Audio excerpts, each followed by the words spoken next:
Welcome to another edition of the In Search SEO podcast, repainting the town red with search marketing insights. Today we speak with Glasgow's most prominent SEO expert, the straight-talkin Craig Campbell, all about the myths of black hat SEO. Can black hat SEO techniques be effective if done properly? Where are the lines between white hat and black hat SEO? And is black hat SEO's bad reputation justified? Is it really immoral? Plus, we take a look at a whole new level of SERP customization that I think is the future of the search engine results page. Oh, mysterious, what could it be? I am your host, Morty Oberstein. Today, I am joined by she who does not put money in the pockets of Marvel Studios, Sapir Carabello. So no endgame yet, I'm assuming. Is this going to be a thing? It's, you know what? Shaming me every podcast for not saying endgame. Shame. Oh my God. You know, someday I'm going to surprise you and I will say it. That would be the worst day for me because I couldn't keep doing this anymore. Exactly. You know, the truth is, it's just a gag. I really don't care about Endgame that much. I'm a big sci-fi guy. I'm a big action guy. I'm a big whatever guy. I like movies. I was not that like Marvel's like, oh, it's okay. I didn't even see Thor until I don't know, 2 weeks ago. Really? Yeah, I didn't like it. But then you mentioned how hot he is, so I'm like, oh, I guess I should watch that. He is. Yes, okay. Oh, right on that note, do not forget we put a new episode of the In Search SEO podcast each and every Tuesday. You can find it on the Rank Ranger blog. You can find it on SoundCloud. You can find it on Spotify, on Stitcher, and of course, you can subscribe on iTunes. And do not forget that when you're looking for your search competitors, look no further than Rank Ranger to find out who your search competitors are, where they're ranking, for what keywords, for how long, what changes they made to their metadata, their top pages, their top paid keywords, and more. Okay. Wow. So first, I feel I have like a horrible flu. I feel terrible right now. But I'm going to tough it out like Michael Jordan in that famous flu game. If you don't know what's about that game, it's great. It was a great game. And if you do know about it, great. If you don't know about it, I'm moving on. Doesn't matter. Okay, so before we get started, with the wide world of black hat SEO, did you hear the news? The major news. Did you hear it? AMP bug? The AMP bug. No. More diversity at the top of the SERP? No. Then what? Oh, okay. It was a test to the local pack. Wow, that never happens. Not like this, because this time we're looking at the SEO impact of choosing your own area in the local pack. Ooh. Oh, it's big. Okay, so as spotted by Valentin Pletzer, who is another person I would love to have on this podcast, I've been meaning to have on this podcast, and who I eventually will schedule to have on this podcast, assuming he's willing to join, which why wouldn't you be? So he found that Google was running a local pack test where you could set the local area that you wanted results for. So boom, yeah, huge, right? You're scaring the children. There are children listening to this podcast? That's stupid. Okay, come on, this is huge, okay? The test had you select your own area from an array of local neighborhoods which were all within a few, square miles of each other. So let's say, I don't know, for example, you search for, trying to think, I don't know, pizza place near me, and you happen to live in the middle of New York City. So you can choose Upper West Side, Upper East Side, Harlem, Washington Heights, Lower East Side, Chelsea, Greenwich Village. You can choose like which specific area you wanted, as opposed to in general, the way the local pack shows its 3 listings, it picks the area, it either judges by your location or by the query itself, and it picks 3 places. Okay, but here you got to refine which exact area you wanted results from. So that's pretty cool. Okay, so I mean, like literally, what could be bigger news than that? And y'all are like, dude, like, why are you wasting my time with this crap? And I'm like, yo, y'all need to realize the significance of this, because you can expect this sort of thing to be all over the gosh darn gee golly search engine results page, the SERP, in the future, as I recommended to Google myself. What are you talking about? So a few weeks ago, maybe a few months ago, I have no sense of time. I have no sense of direction. I have no sense of taste or appropriateness, which is why I'm great at a party. Right. Whenever it was, I did a post showing where Google's super awesome, super specific, multi-targeted intent showing doesn't always work. So in other words, let's say you do a search for buy car insurance, and Google says, you know what, we now know that users want multiple things from that query. They may want to buy a car insurance policy. They may want to compare multiple policies together. They may want to even learn about what's the best way to go about choosing and considering what you should buy or what you should have in a car insurance policy. So different intents all targeted on the same SERP. So the idea in a nutshell that I spoke about was that, okay, when the various intents are related, like learning about car insurance, buying car insurance, reviewing car insurance policy, okay, Google can't go wrong with targeting as many intents as it feels is advantageous. But when the intents don't relate, cry havoc.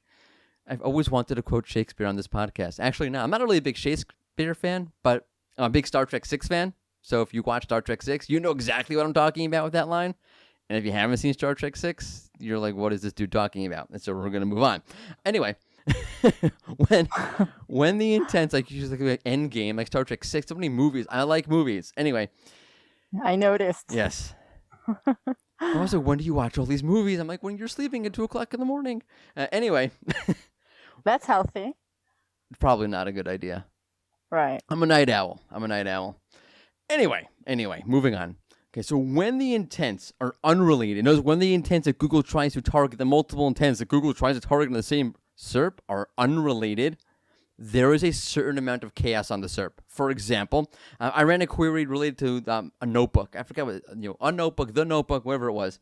And you had all sorts of results for the movie The Notebook. Did you ever see that one? Oh, I love that one. Oh, of course you did. That one. My eyes got watery at the end, too. But it was a pretty, whatever. It's not my, it was good. Okay, anyway. It is. Yeah, I just said it was. Okay. When I did this query around notebook, I got the movie, The Notebook, a whole bunch of results for that. Computer notebooks, like, like a laptop, right? And paper, like a paper notebook, which you probably don't know what that is, right? I do. Come on, I'm not that young. Just messing with you. Okay. So you have the results were quite diverse, and they were catered to multiple user profiles. Hooray! Except when that happened. Hooray! Yes, everyone shout hooray! Huzzah! Okay. Except when that happens, no one user has enough results, has enough on the SERP to satisfy them. Right? You had 2 results for the SERP, for the movie The Notebook. You had 2 results for actual physical paper notebooks. You had a couple results for notebook computers. It's not enough to satisfy each individual user. It's too all over the place because the intents are totally unrelated to each other. Right? How does the movie The Notebook relate to an actual notebook, right? Okay. So in this case, I had a recommendation for Google. I bet you did. I just said that I did.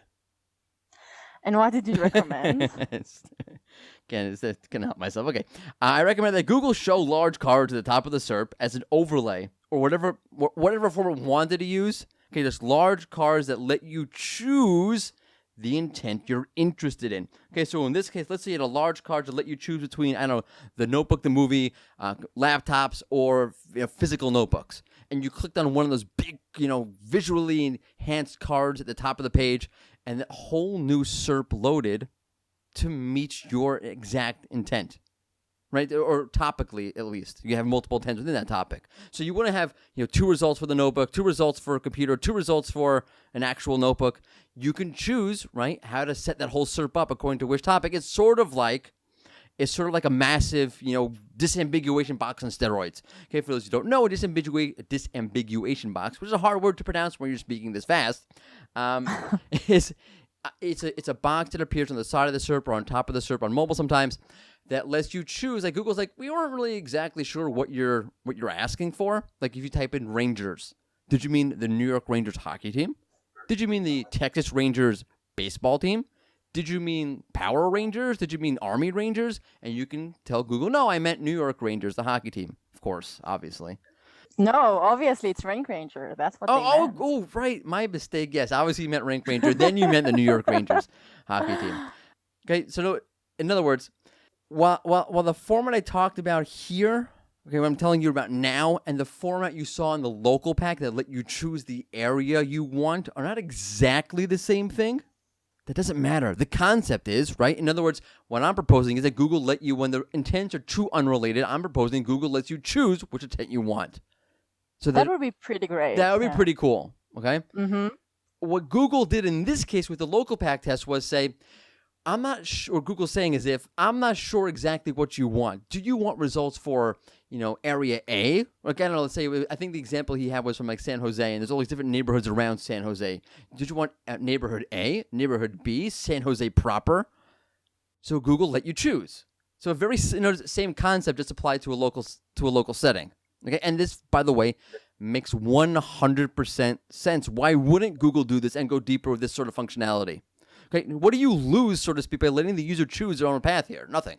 Okay, by the way, Bing has been doing something similar to this for a while with their version of feature snippets. Okay, which offer multiple answers from multiple perspectives where the user can choose what answer they like for themselves, right? So, Google, you type in to Google, how do you tie your shoe? You get a box at the top of the SERP. It's a feature snippet. It's wonderful. It's great. Bing has a multiple perspective feature snippet. Obviously, tying your shoes might not really qualify for that, but if you had a more complex query, maybe that was more opinionated, whatever it is, okay?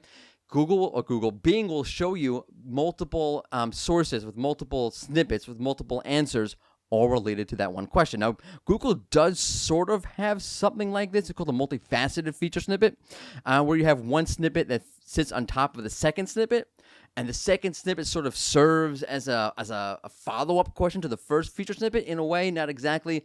That's how I'm going to explain it in 5 seconds. That's not entirely accurate, but I only have 5 seconds to do it, so that's how I'm going to say it. So cut me some slack.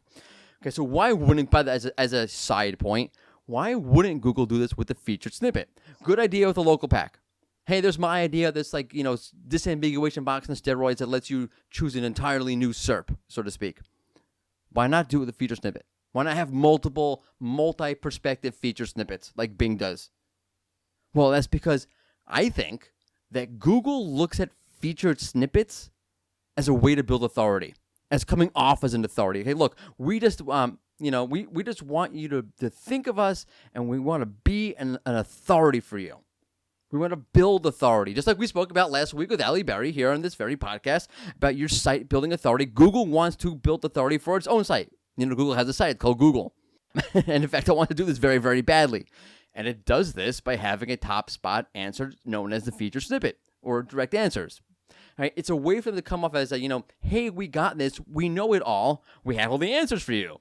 Showcasing a diversity of URLs with content from all sorts of sites that relate to each other but don't offer one true answer doesn't work from an authority perspective. Bing went in a different direction. They said, okay, you know what? We're going to cater to the user having choice and the user feeling there's a diverse set of results in front of them inside of our feature snippet feature. Google didn't want to go that way. Google does want to go with diversity, and there's a whole update with that, but another time, another place.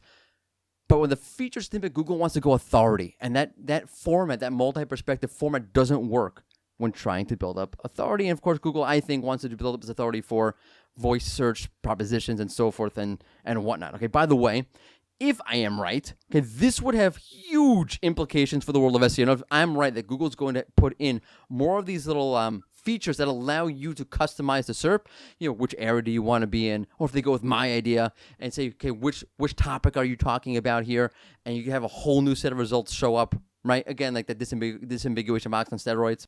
That is a hyper-personalization of results.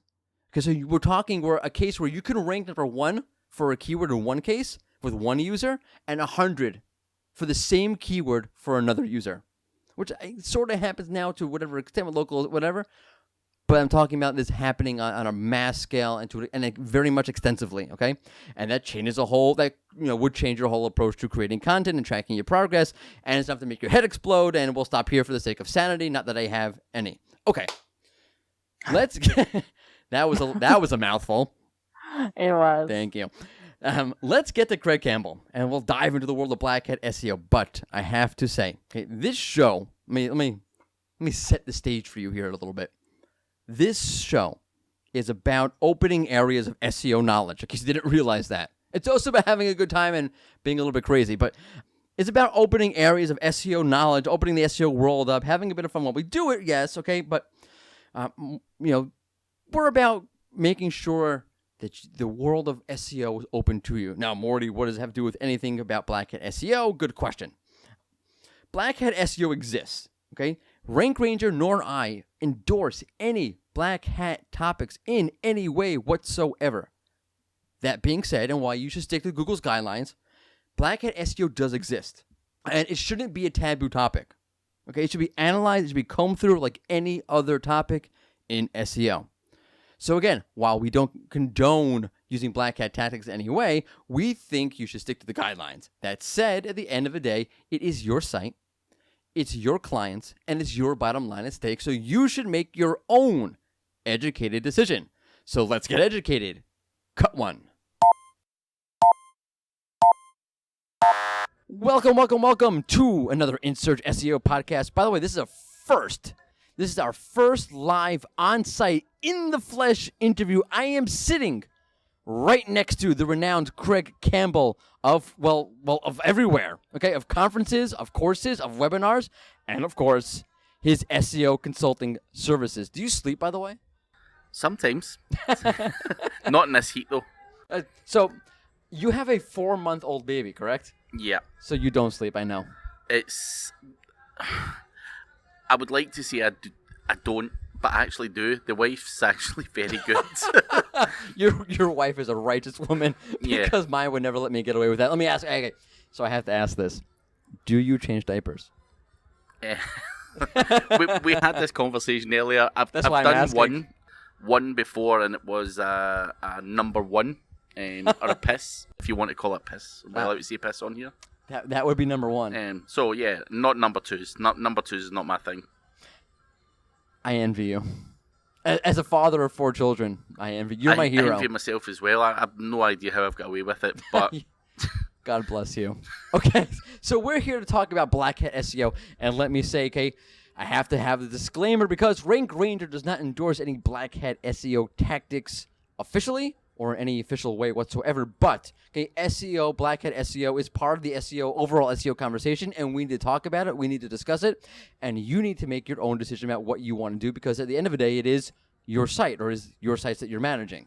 Yeah. Okay, so just so we're on the same page, because not everybody may be familiar with black hat SEO, what is black hat SEO, and how does it differ from white hat SEO?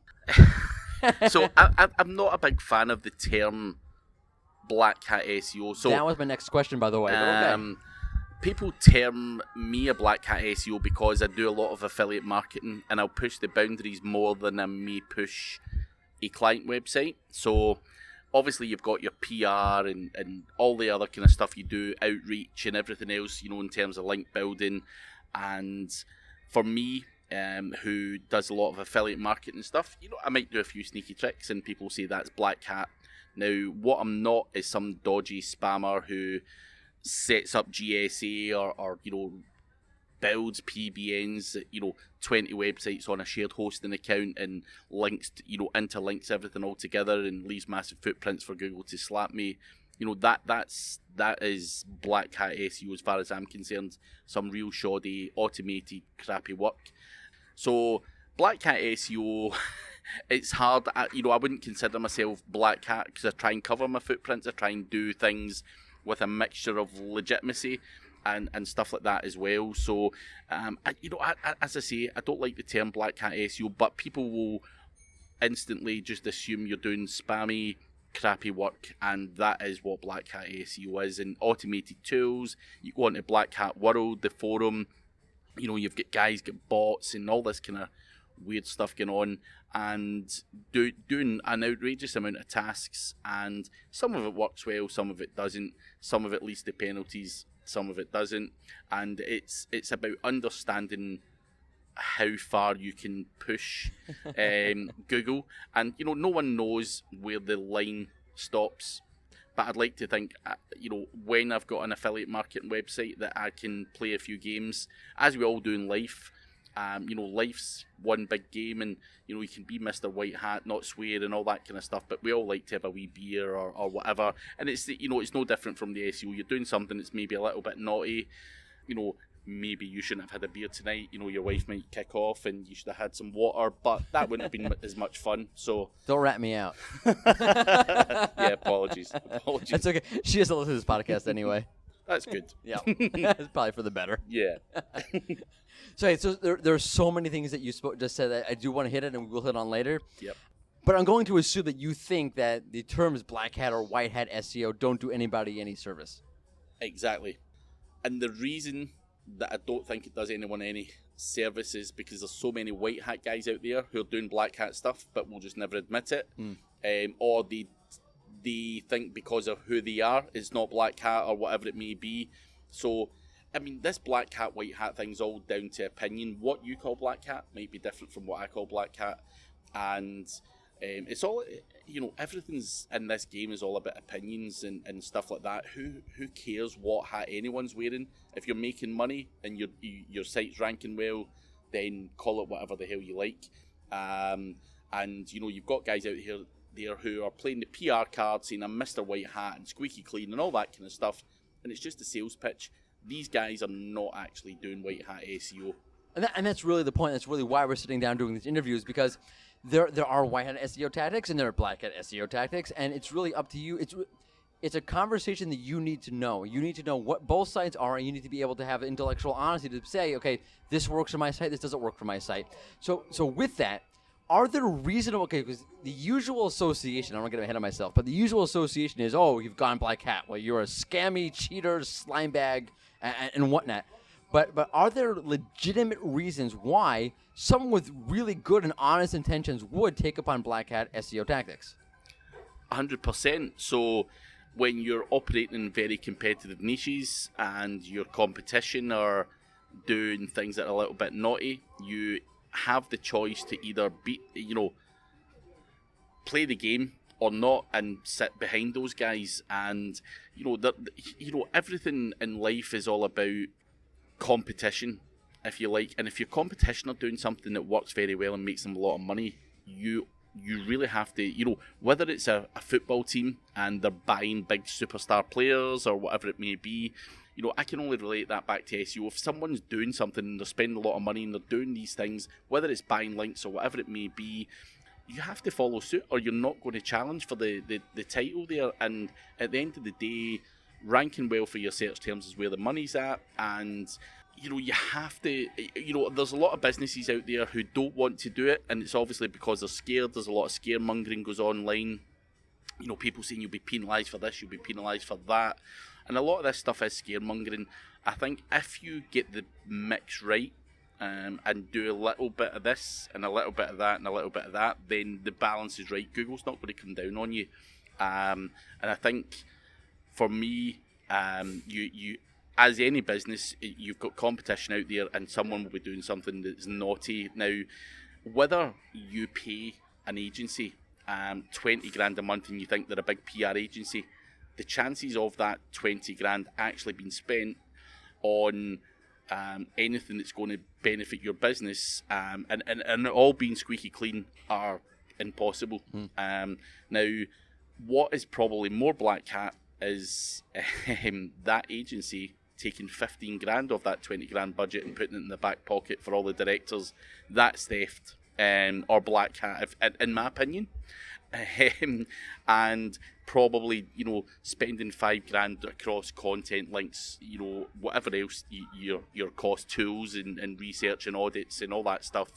So that's more black hat than me potentially paying a guy to do some outreach and buy some links, pay a guy for links or whatever it may be. Yeah, and that's why I think getting rid of the taboos, so to speak, about white hat, black hat SEO, and actually having an honest conversation about what works, what doesn't work, and what you feel comfortable with is so important.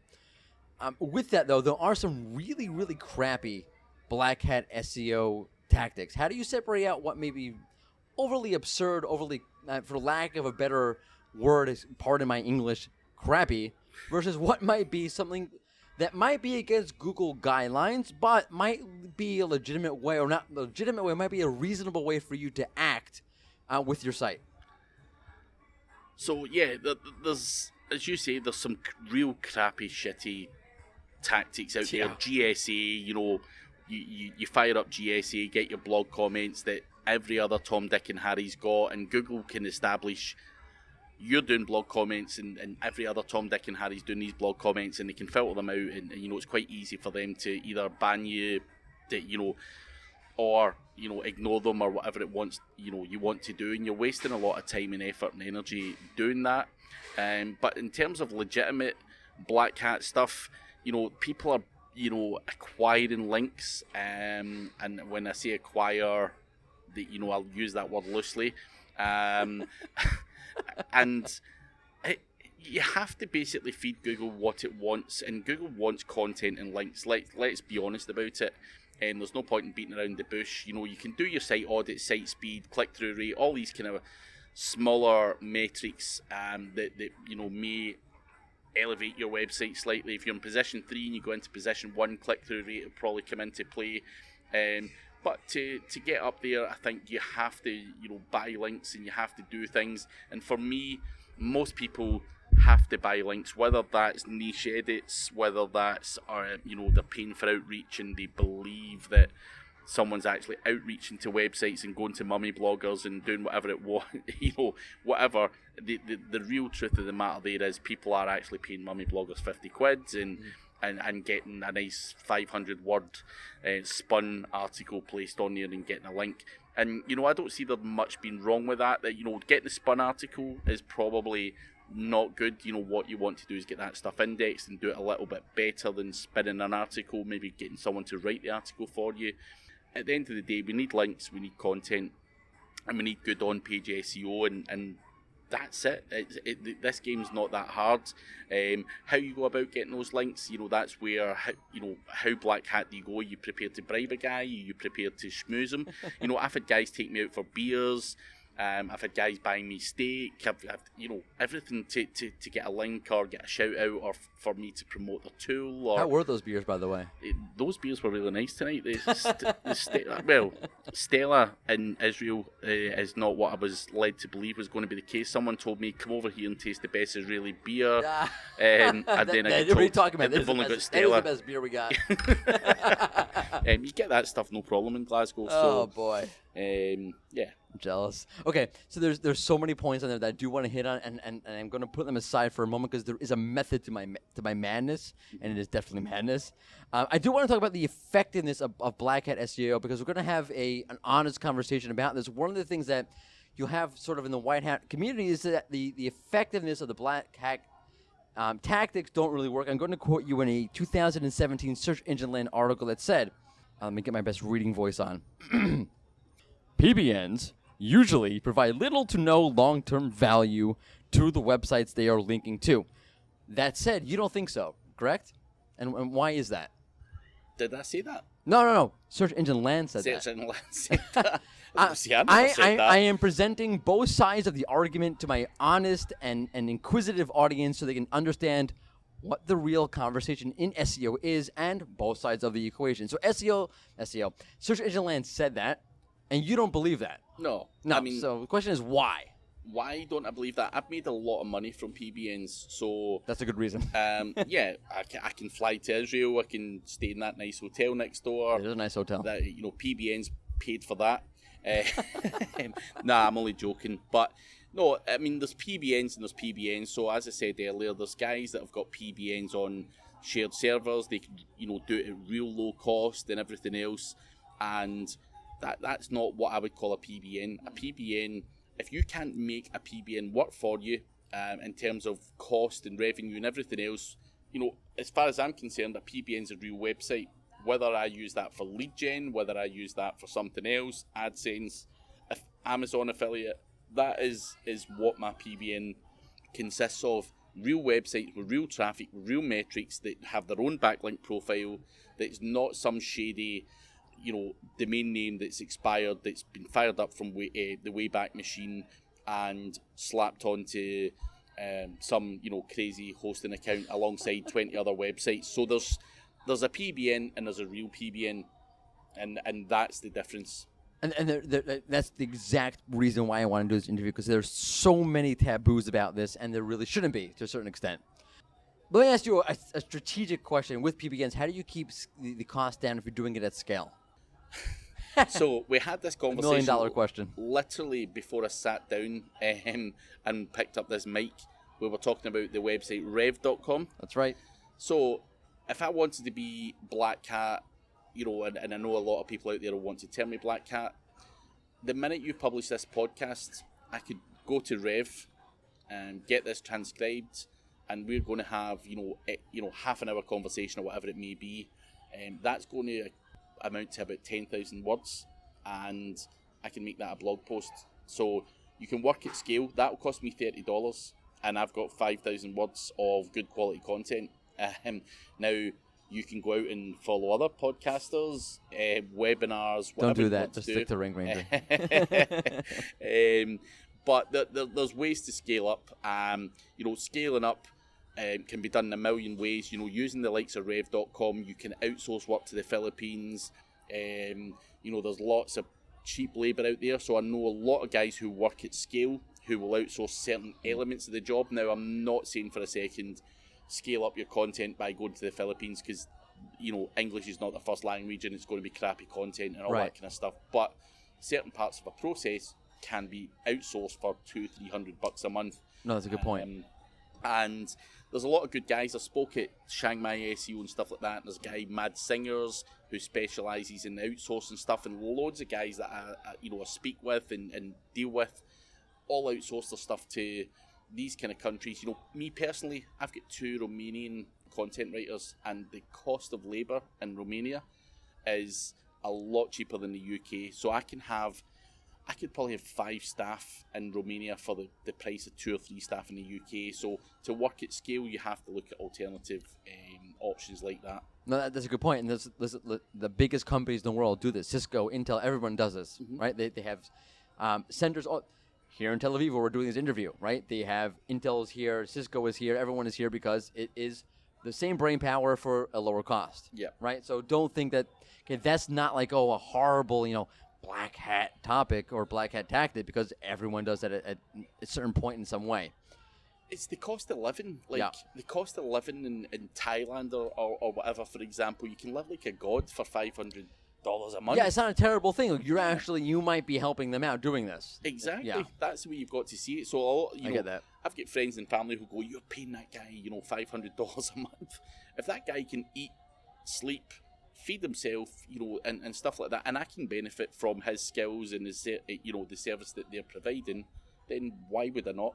Yeah, it's a good point, because everyone talks about social inequality, and that is a very, very interesting point and a good point to make. But at a certain point, you can't control the whole world, and you exist in a certain category, or you exist in a certain context, and you have to do the best you can within that context. Exactly. Yeah, it's an interesting point for sure. Okay, so I have to ask this because, we're talking about Black Hat SEO, and I almost knocked the table over in my excitement for this. But won't Google penalize you if you're going to take on certain, Black Hat SEO tactics? No. If you avoid leaving massive footprints, whether you're building PBNs, you're buying domain names and you're hiding your whois or mixing that stuff up with fake personas, or you're buying hosting accounts using prepaid credit cards, or whatever tricks you do to avoid any kind of track back to you personally, will go a long way to helping you evade Google, if you like. Yes, they may catch me one day, and they haven't to this day, and I'm sure, I may or may not be on Google's radar. I'm probably not big enough to be on the radar, because I think there's guys that are doing this stuff on a serious level. Well, after this podcast, who knows? Well, yeah, who knows? But good luck with it. Good luck finding it. But nah, I think avoiding massive footprints and doing silly, stupid things to cut. For me, the big thing where people make mistakes is cost. People don't want to pay. I'd rather pay for a shared hosting account than 10 individual hosting accounts. I'm going to save a lot more money, and being Scottish, I'm as tight as maybe guys in Israel. No. I'm not going to say it. I'm not going to say comment. it. No comment. I plead the fifth. But you have to speculate to accumulate, and spend the money in the right places and not penny pinch. If you're going to do these kind of tactics, you have to pay for the right stuff, and I think that's where a lot of people make mistakes. And it's such a point that's so stigmatized, and so it goes under the radar in the typical SEO conversation, which again is why we're having this conversation. Okay, let's talk about SEO morality for a moment, because there's Black Hat SEO delves right into morality in search, and if there were such a thing as a search philosophy or a search morality, where does Black Hat SEO fit into that? I'm not talking about buying 100 links for $100. That's just stupid. Don't do that. That's obviously dumb. But I'm talking about as though in general, right? There's a certain stigmatization to going into black hat SEO tactics, and do you think that's fair? And should there be? Right? If you're breaking SEO, if you're breaking Google's guidelines, should there be a certain moral question to that, or is that question just absurd? I think it's absurd. And when you're talking about morality, I could tell you some of the tricks that guys I know play. These guys have no morals whatsoever. So, yeah, I think the dirtier it gets, the more chance of success you get. So the less morals you have, the more chance you've got of winning. And that's just my honest opinion. People may disagree with that and say things about it, but if you want to be, moral, then you should probably just do white hat SEO. As far as I'm concerned, some immoral things like, I've got guys doing outreach that are kidding on their charities to get links or whatever it may be. I mean, that's a very mild one. There's people doing outrageous things that are totally immoral, but it works very, very well. And it makes it hard. And it makes it hard as well. But I think in terms of morality, I think to get anywhere in this world, morals have to be dropped or swept to the side, especially in this world. So yeah, I'm I can't believe you actually asked me the question about morals come on. and stuff. I like philosophy. Come on. I'm not a philosopher. Never will. You be. are now. Well, yeah, maybe one day. The Great Dialogues with Craig Campbell. I've got my voice is sounding good on here, so I think it sounds could work. great. Yeah. You could write a book. Nah, I can't write. But yeah. Can Rev.com write me a book? Sure it can.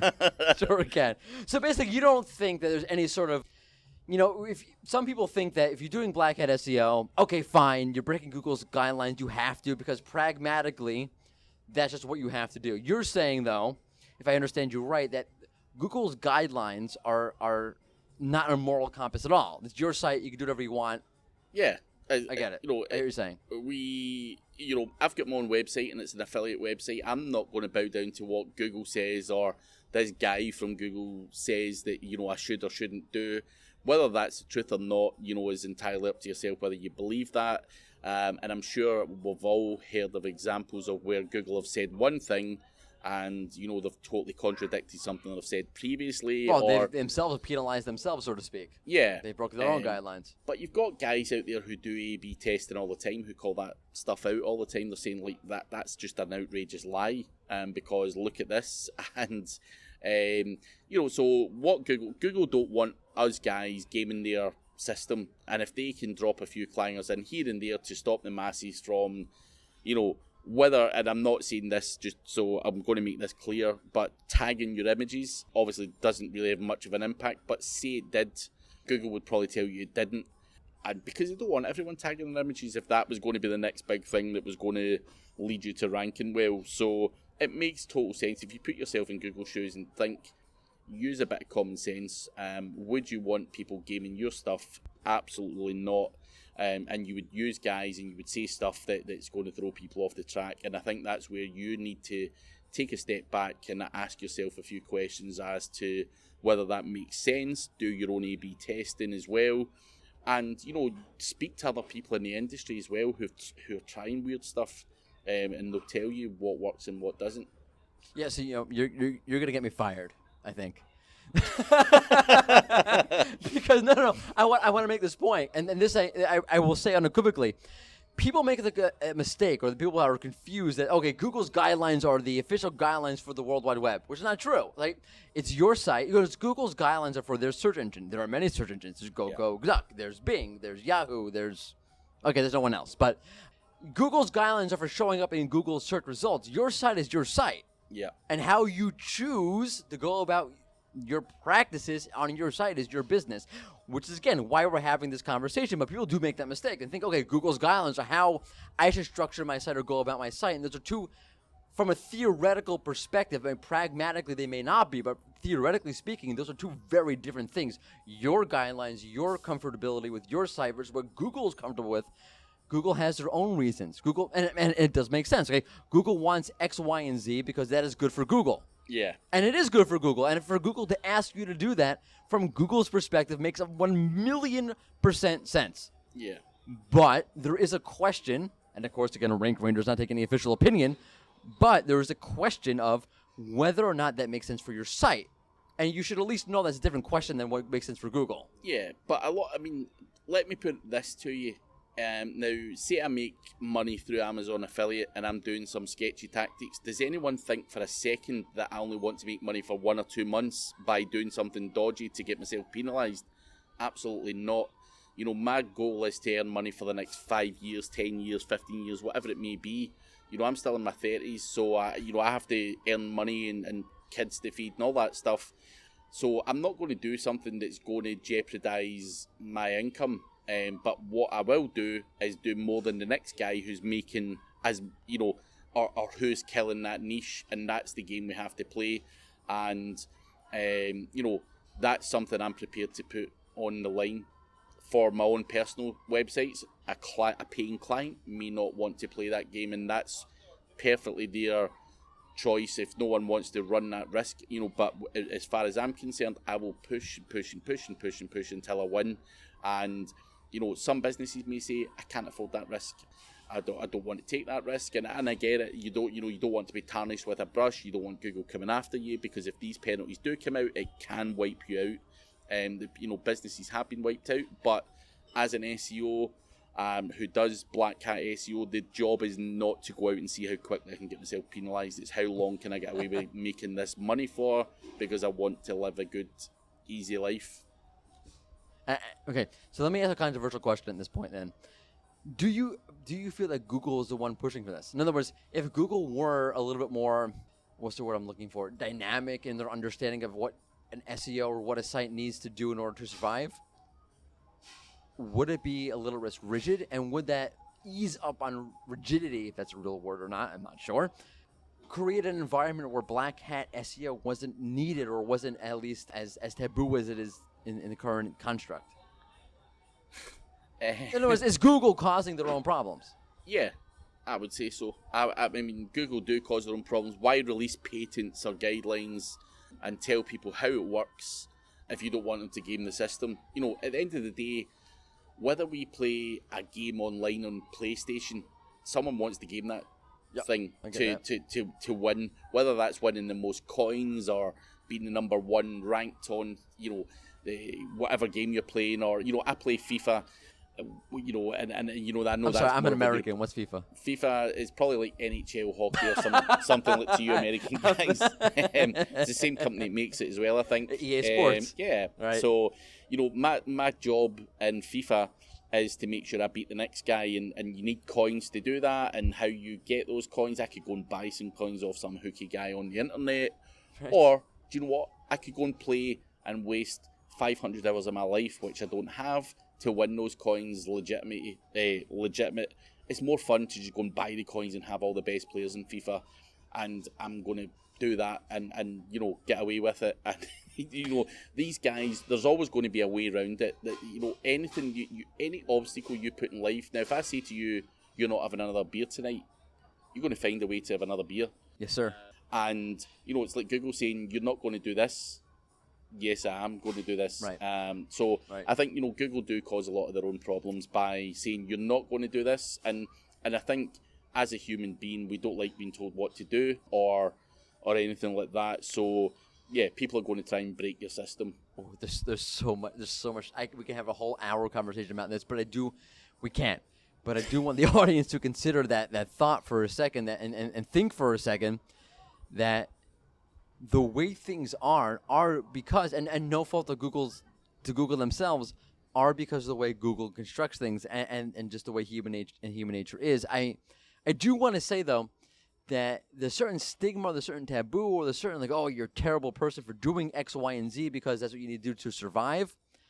If that's what you need to do, that's what you need to do. There shouldn't be any judgment about it, I don't think. I think that's a big problem. Yeah. I think like you may disagree with it theoretically. You may disagree with it, you know, from a tactical point of view or from a strategic point of view or whatever it is. You may think black hat SEO is wrong and I shouldn't do it. It's against Google guidelines. It's not lucrative and whatnot. And that's a good conversation to have. But, and I will say this with adamant vehemency, there is no reason to be aggressively in your face to somebody who disagrees with you about this. No, I mean, again, we've had this conversation earlier. I've had people aggressively in my face, and I mean aggressively, talking about PBNs at a conference.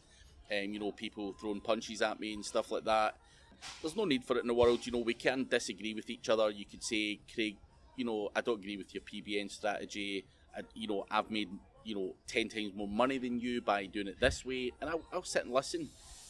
But if you're going to come out, throw punches at me, and earn 10 times less than me, it just doesn't make any sense. And I think we're all entitled to an opinion. Yeah. And as I said to you earlier, if you disagree with something I say, let's have the debate of online, on a 100%. webinar. Tell me why I'm talking shit. It's as simple as that, or tell me, back up something with facts or stats. If I say something you totally disagree with, come back and say, Craig, that's wrong here, and I'll learn from it. You'll learn from it. And that's what it's all everyone about. Learns from it. It's a conversation. Yeah. Look, Rank Ranger does not agree with this. We don't say, we don't advocate PBNs, we don't advocate any of this. But it's a conversation that you need to have about your site. And everyone wants to have those conversations. Yeah, and you should make your own decision. No one should tell you what to do. Exactly. Yep. And as I say, no one likes being told what to do. So Absolutely. the more you tell people not to do PBNs or Black Cat, the more questions that we're having. And we're sitting in a dark corner here having conversations about Black Cat SEO. Probably because you were told somewhere along the line that you shouldn't talk about this stuff. Oh no, it's like the tree of knowledge. Don't eat from it.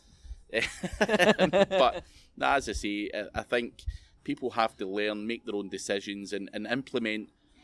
Even if it's a small bit of Black Cat into their strategy or nothing at all, do what the hell you like. If it makes you money, then we're all winners, and that's what the key point is. It's hard to argue with that. Yeah. If you earn money doing it your way, it's hard to who gives argue. a toss.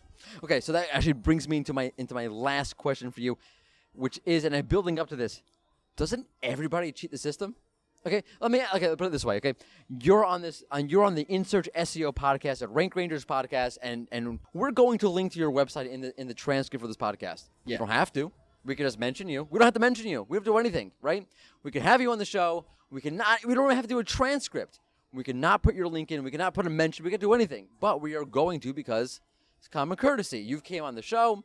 You've spent your time. You've offered us great insights, and the least we can do is put a link in there. Yeah. And isn't that technically speaking, isn't that against the guidelines? Yeah, building any kind Don't of say link. Rank Rangers breaking the guidelines, by the way.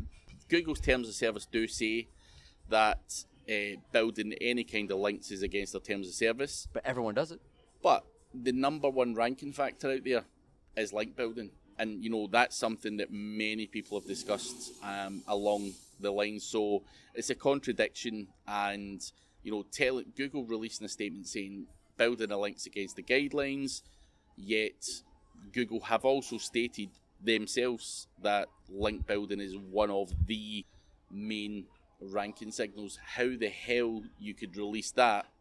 That's again the same way of saying, Craig, don't drink a beer, drink water. Beer's bad for you, but then pouring beer down my throat. It's insane. You're doing they're saying the opposite of what is supposed to happen. So, as I say, do what you feel's right, and take whatever you want from what I say, what anyone else says, and that includes Google for that matter, and do what you want with it and try it out. And if you make some money, you make it back to me and say, do you know what?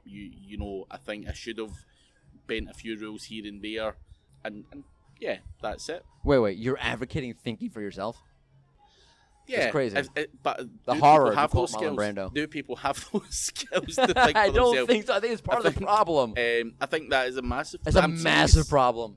People With don't think for SEO, themselves. massive problem. They're always going, yeah, this guy said this, so it must be right. In both camps, right? In Black Hat SEO, oh, well, this is White Hat. It can't And be life good. in general. Yeah, People don't think for themselves. It's not good. And by the way, and it's why I will tell you the truth. The reason why we did this podcast, why we started this podcast, because there are many SEO podcasts that you should not listen to. I mean, you should listen to. But two of the reasons why we did this was, one, because most SEO podcasts sound like this, and this is really boring, and I wanted to do something fun.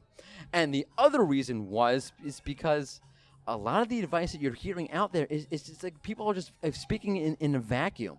Yeah. It's the same thing over and over and over again. Think for yourselves. For God's sake. Yeah. Right? You're an adult. Exactly. I mean, this game's not hard. It's relatively simple if you cut out all the bullshit, and the bullshit is 95% There's a out lot there of that it. clouds your whole judgment. Yep. And if you cut back all the bullshit, and it takes time to learn what's bullshit and what's not. That's the where people will learn, and they'll listen to this guy and find out that he's talking shit 5 years down the line or whatever. Think for yourself is the key part of it. Don't be one of those yes men or I'm going to join the white hat brigade because all my mates drink down that white hat club down there, or whatever it may be. I've fought the elements, and people will think I'm an arsehole or whatever it may be. He's not, by the way. He's one of the nicest people I've ever met. And people have perceptions of you because you talk about certain topics, And that's terrible. And it's not right either. That's terrible. I've got tattoos and a Scottish accent. People think I'm some loose cannon maniac that fights. I'm laughing because it's so absurd. It's but everyone's got entitled to their own opinion, and we just have to live with it. But yeah, think for yourself is what I would always advocate. It's such a problem, and you should. By the way, I would say 99% of the content that I read, and whether it be on the most authoritative website or the most black hat website, is crap, because no one's thinking for themselves. Yeah, that's it. And what I would probably say is my key asset is that I can think for myself, or I will challenge something. I'm not a guy that's going to sit there and just accept something. I'll take you to task on something, and I think that's where I've done reasonably well in my SEO career, because I've got that in my nature. I don't just believe something because someone said it, and I don't know if that's a Scottish thing or just the way I'm brought up or whatever. People talk a lot of shit back in Scotland, if I'm being honest, and you can't really believe what anyone says. But in all reality, I don't know if that's something that is just part of my nature, and I felt lucky. But I think you do just have to use a slight bit of common sense. None of us here are sitting here, you're obviously more intelligent than me, being a teacher and stuff like that. I wouldn't go that far. Those who can teach. But no, I think you have to think for yourself and use common sense, and I think that is big things in this industry that people lack. And some social skills and some networking skills go a long way. Oh yes. To helping as well. And we can laugh at each other and say we're weirdos and we don't like people and stuff, but we can both hold a conversation with other people and stuff like that as well. And I think just getting out there, networking, talking to people also helps you along the way. Yeah, you've got me right to my rights. I am not a people person, despite my outgoing personality. How does that work? I have to ask the big man upstairs about how that works. I was going to ask how you've got a personality, to be fair. It's a miracle. They should actually take my brain, put it into the ether, and study it for the generations to come, because it makes no sense. No, I wasn't saying you had a personality. I'm just saying how you think you have got a personality. Oh, I just got ranked. Sorry. I just got ranked on my own show. Sorry about that. No, don't edit that out, by the way, because that was good. Yeah. All right, so the last thing I have to ask before we do a little fun bit at the end, gray hat SEO. What is that? Where does that fit in? Do you think that some of the things you're talking about are gray hat SEO? Is there no such thing as gray hat SEO? Who cares about gray hat SEO? No one cares Gray about hat gray SEO. hat SEO. Nah. No one cares. I mean, if you want me to give you an answer, how light of a shade of gray is it? Have you ever heard of that film 50 Shades of Grey? Don't tell my wife, but yeah. You've seen that? Actually, I have not seen it. Your wife's seen it as well. I hope so. What colour of grey was that guy wearing? Yeah, to my recollection, he wasn't wearing anything. Yeah, exactly. So, that's not even one of my jokes. But yeah, I think now. Yeah. But again, it's down to personal opinion. If you want a kind of PR answer, if you like, grey hat is somewhere between black and white hat, and you're doing a few hooky tricks. But it's bullshit. We're all playing tricks, and you can call whatever, brown hat SEO, shit coloured SEO, whatever you want to call it. That's what I'm doing. Call it whatever you want. As long as I'm making money, then yeah, I'll go along with whatever colour someone wants to tarnish it. The colours come from people who've got something to say about it, and what I would tend to say is the shit that comes out of other people's mouths that are abusing me online or whatever tends to be brown, so let's call it brown. It's a shade of grey brown. Which is again ridiculous. This is SEO. It's not life or death. Exactly. It's just SEO. Whether you agree with Black Hat SEO, whether you don't agree with Black Hat SEO, it's just SEO. That's it. That's it. Okay, so I have this great bit that I do. I think it's a great bit. It's called Optimize It or Disavow It. Okay, the way this works is for my regular listeners, they know how this works, but I will explain it to you. I will either give you two great options, and you are forced to choose between one great option over the other, of course, discarding a great option, or I'm going to give you two terrible options, and you have to choose between two terrible SEO tactics, and of course, no one wants to choose a terrible SEO tactic, and of course, since we're doing Black Hat SEO, I'm going to give you two terrible tactics, and you have to choose between one or the other. This is the Craig Campbell version of Optimize It or Disavow It.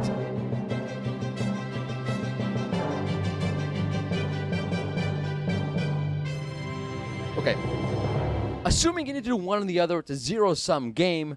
You can't do both to any extent whatsoever. What would you think is the lesser of two evils? Keyword stuffing, or writing a really slick, clickbaity, spammy sort of title? Which is the lesser of two evils?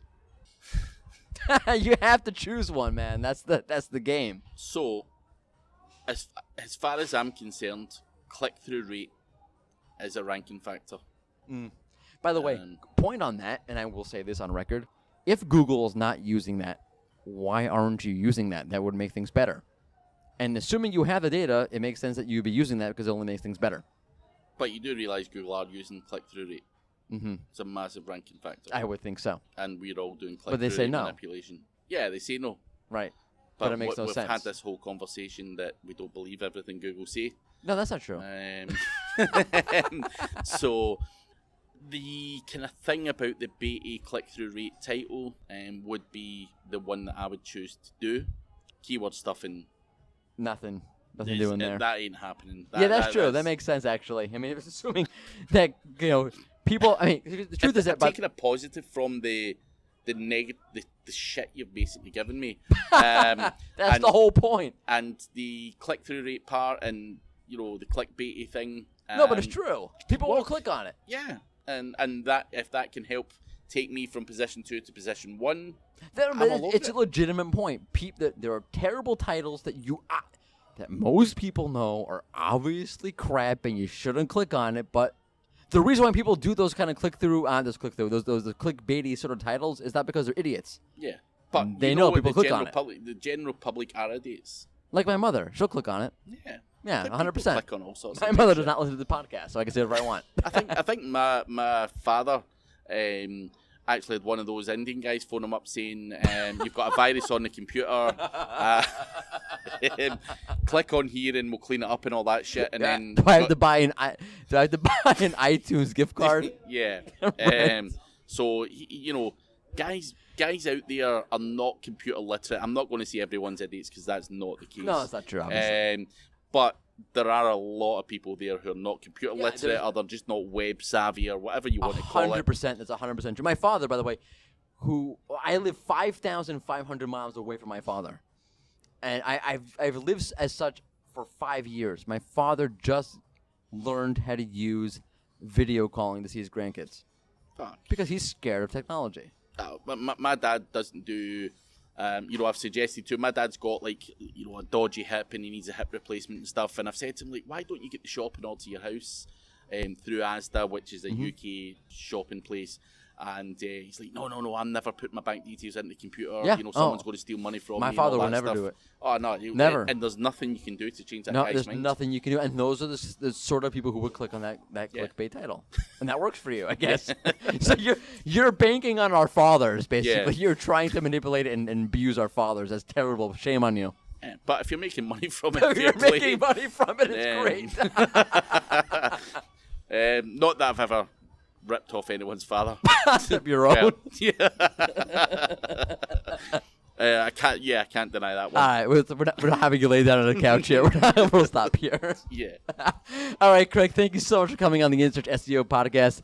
That was beyond entertaining and beyond interesting and beyond insightful. Thank you so much. Thank you. Been a pleasure. And we are back to your regularly scheduled InSearch SEO podcast. Fascinating topic. Really hard decisions to be made for you. If you're competing with sites that are doing black hat tactics, it's a very difficult decision for you. I do not underestimate the difficulty of that decision for you. Which, by the way, leads us right into our Rank Ranger SEO community question. Take it away, Sapir. How do you stay competitive with sites using black hat SEO tactics? Ooh, right. So you want to stay within the guidelines, as well you probably should.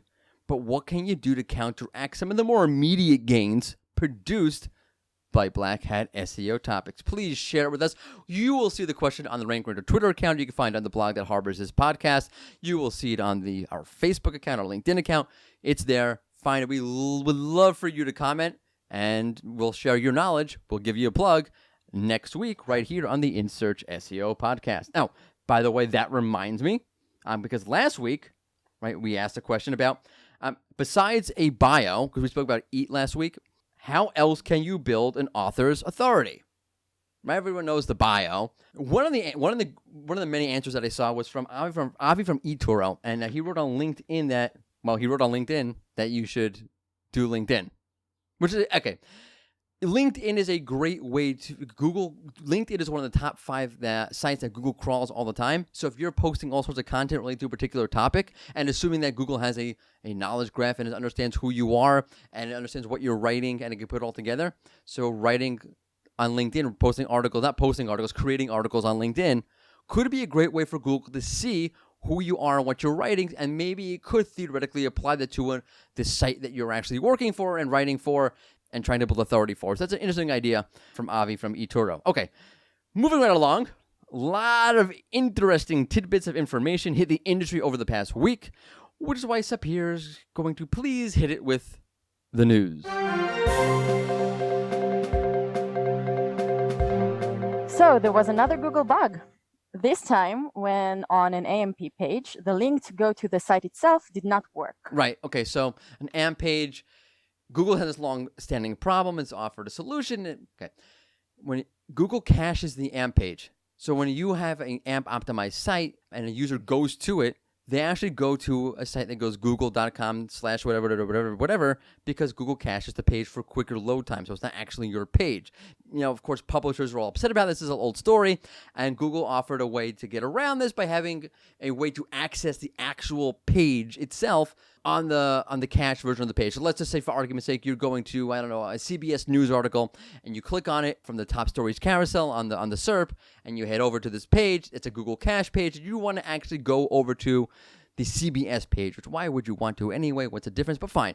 Okay, and you do. You click on this little link they have at the top there, and it didn't work. You just got stuck on the page, the cache page, the Google page that you were on. So that, I'm sure, made everybody who was already upset about AMP a little bit more upset about AMP. So everyone's still upset about AMP. That's the point of the story. Okay, let's move on. Okay, another bug seems to be resulting in users seeing a redirect notice when clicking on the site within the local panel. We should just, instead of calling this, the news, we just call this Google bug updates. Because there just seem to be endless bug updates to share with you. Okay, so this was an interesting one. Right, so the redirect page, it looks like you're trying to reach this site. Click to go ahead, basically. So when you clicked on the site in the local panel, you got this redirect page, which is not good because most people may not click through it, and they wouldn't go to your actual page, and obviously that's not a good thing, right? Obviously, right. So when you saw this message, the previous page is sending you to here, did you really click on that link? Probably not. So, of course, local site owners or SEOs were a little bit upset about that one. Okay, go ahead. I'm sorry. Didn't mean to ramble. Okay, let's move on. Search Console's overview report now shows 90 days worth of data by default, not 28. That's a good thing. It is. Yeah, that's definitely more data, the better. Right. I'm not going to ramble. Go on. Go on. Oh. No, yeah. That's I'm a minimalist. Refreshing. No, thank you. Okay. Also, after extensive testing, Google has officially changed the menu bar on the desktop SERP. The menu now contains heading names next to icons. Right, so you used to have just the names up there. You had, image, video, news, and you can click on all sorts of results until you got the image search, for example. So now you have the name next to this little icon. So for images, it's like an image icon. For video, it's like a video icon. I hate it, by the way. I really don't like it. It looks like Google went back 20 years into the past. It just looks like, it looks, as my uncle would say, that's unmature. It looks immature. It looks undeveloped. I don't know how to describe it. It just doesn't look like something slick, professional, I don't know, adult. I'm not a big fan. Okay. I'm really not. It just doesn't do it for me. Sorry, Google. Anyway, it's the time for the best part of the show. I'm saving the best for last. What goodness do we have in store for you today with our fun SEO send-off question? Okay. Woo, woo. So, of course, I always have difficulty coming up with these questions. It may seem easy to you, but it's not. So I was eating breakfast one day. As all good things start off with eating breakfast. I was like, what to ask this week? What am I doing now? I'm eating breakfast. How about the name of Google's cereal? So, for you, Sapir, today I'm going to ask you, if Google had their own breakfast cereal, what would they call it? You know, I'm starting to like these weird questions They lately. grow on you. They grow on you. Right. Your mind amazes me. It's I like have a to tell you leech. that. It grows on you. Right. Right, literally. Okay. Okay, so I'm thinking maybe Google Crunch. Just because I love Captain Crunch. Me too. And it's the best cereal ever. It's up there. And it is. And It's if up there.